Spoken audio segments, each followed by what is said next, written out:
Bom dia, vamos começar a segunda parte do caso do Homem dos Lobos. Avaliação geral do ambiente do paciente e do histórico do caso. Freud falando. Sou incapaz de fornecer um relato puramente histórico ou puramente temático da história do meu paciente.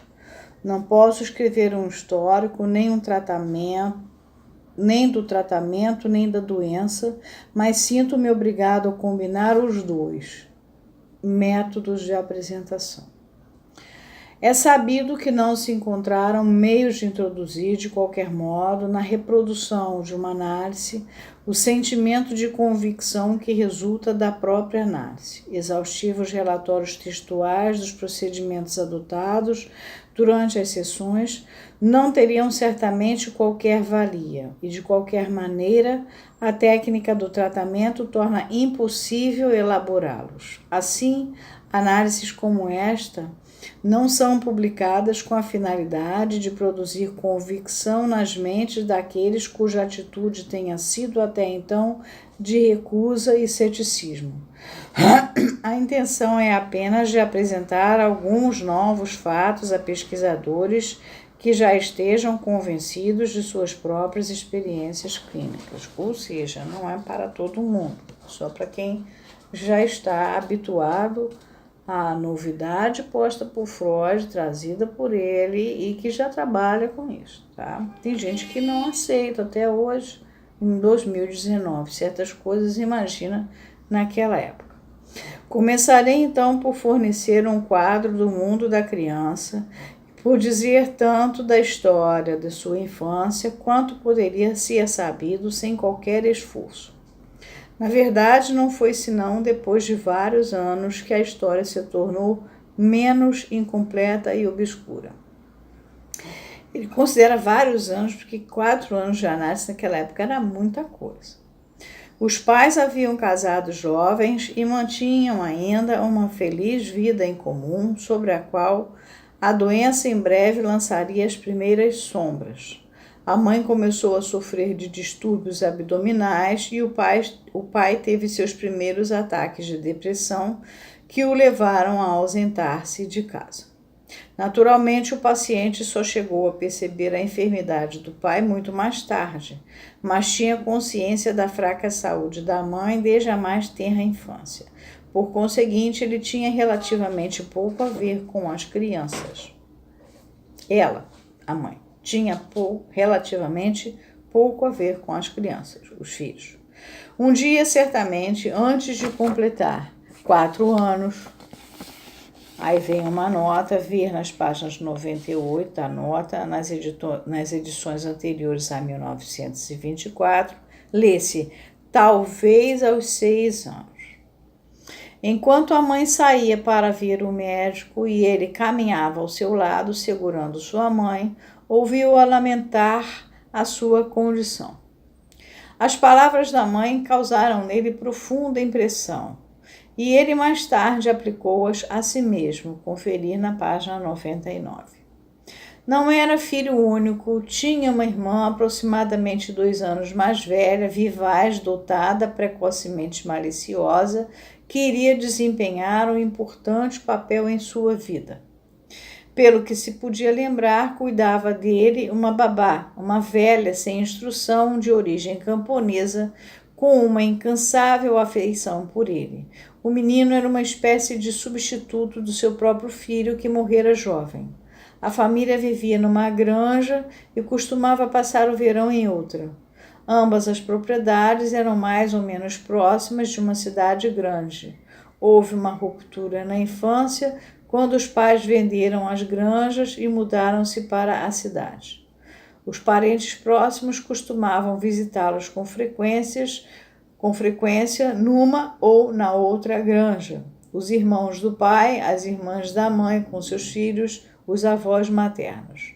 Durante o verão, os pais costumavam estar fora por algumas semanas.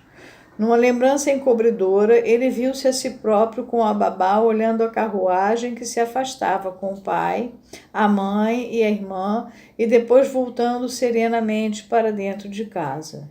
Devia ser muito pequeno na ocasião. Nota: 2 anos e meio. Foi possível depois determinar quase todas as datas com exatidão. No verão seguinte, sua irmã também ficou em casa e foi contratada uma governanta inglesa que ficou responsável pelas crianças.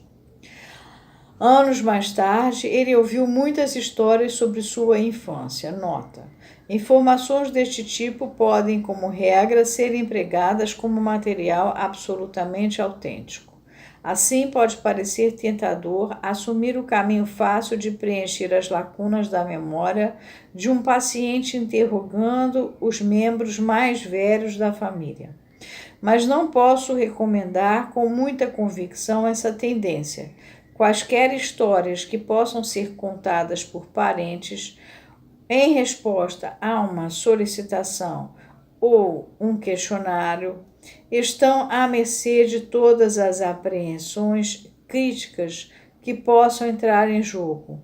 Invariavelmente, a pessoa lamenta ter se feito dependente de tal informação. Ao mesmo tempo, a confiança na análise fica abalada e estabelece-se uma corte de apelação a respeito do fato. De qualquer maneira, tudo aquilo que de algum modo possa ser lembrado aparecerá no posterior discurso da análise. Ele próprio sabia uma porção de histórias da infância, mas eram naturalmente desconexas no que respeita à data e assunto. Uma delas, que foi repetida muitas e muitas vezes em sua presença por ocasião de sua posterior enfermidade, apresenta-nos o problema de cuja solução nos ocuparemos. Nos primeiros anos, parece ter sido uma criança de muito boa índole, tratável, até mesmo tranquila, de tal modo que costumavam dizer que ele é que devia ter sido a menina e sua irmã mais velha o rapaz. Certa vez, porém, ao regressarem das férias de verão, os pais encontraram-no transformado. Tornara-se inquieto, irritável e violento. Ofendia-se por qualquer coisa e depois tomava-se de raiva e berrava como um selvagem. De modo que, ao persistir esse estado de coisas, os pais expressaram as suas apreensões quanto à possibilidade de enviá-lo mais tarde para uma escola. Isso aconteceu durante o verão em que a governanta inglesa ficou com eles. Ocorria que esta era uma pessoa excêntrica e irascível e, além do mais, viciada em bebida. A mãe do menino inclinou-se, portanto, a atribuir a alteração no seu caráter à influência dessa inglesa, presumindo que ela o havia irritado profundamente com o tratamento que lhe dispensava. A perspicaz avó que passara o verão com as crianças era de opinião que a irritabilidade do menino fora provocada pelas discussões entre a inglesa e a babá. A inglesa havia chamado a babá de bruxa, repetidas vezes, obrigando a sair da sala. O menino tomara abertamente o partido de sua amada Nania e demonstrava à governanta o seu rancor. O que quer que tenha acontecido, a inglesa foi mandada embora pouco depois do regresso dos pais, sem que tenha havido qualquer modificação consequente no insuportável comportamento do menino. O paciente conservara a sua lembrança desse período de desobediência conforme recordava. Fez a primeira de suas cenas num Natal, quando não lhe deram uma quantidade dupla de presentes, o que lhe era devido porque seu aniversário era no dia de Natal. Não poupou nem mesmo sua querida Nania das suas malcriações e irritabilidade. Atormentou-a talvez ainda mais sem remorsos do que qualquer outro. Mas a fase que trouxe comigo a sua mudança de caráter estava